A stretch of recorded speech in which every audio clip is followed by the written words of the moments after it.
Okay, so I'm back, and this is what I used to put it back in there. It's a 3/4. You can either use a long one or a short one. Okay. Basically, this is where those lines where it went right there. I was trying to go live, but live doesn't let me do the flashlight there.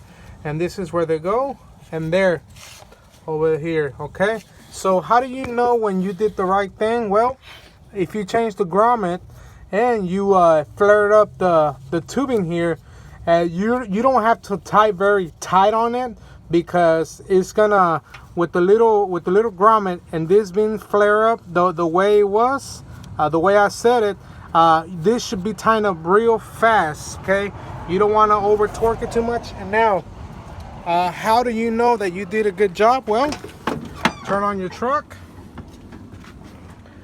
and let's check it out. If it's standard, make sure you don't have the gear on, because you don't want to fly things everywhere. Okay, here we go.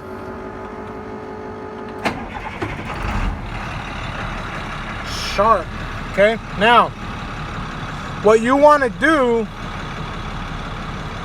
once you have started the truck, I didn't have to bleed air out of it because I didn't push anything. I just changed the lines out. But if yours doesn't start right up, I would suggest that you begin to prime out the fuel, but give it some quick pumps.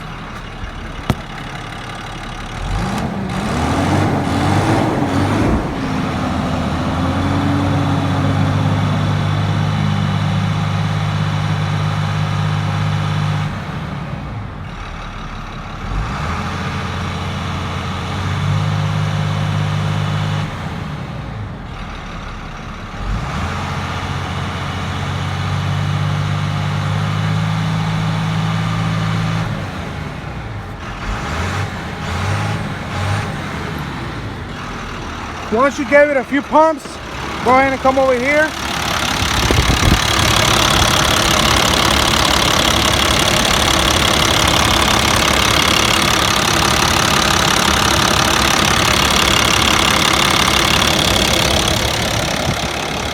And what you want to do here, you want to make sure that there's no fuel leaks, okay?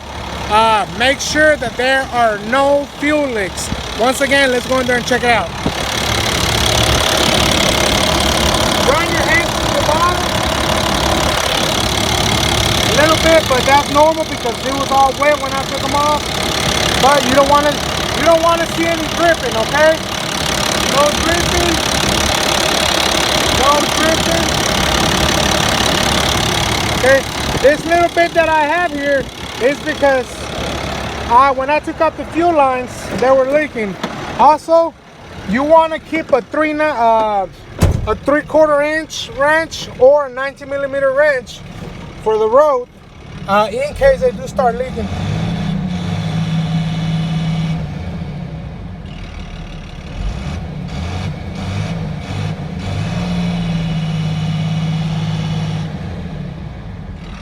Then go ahead and kill it.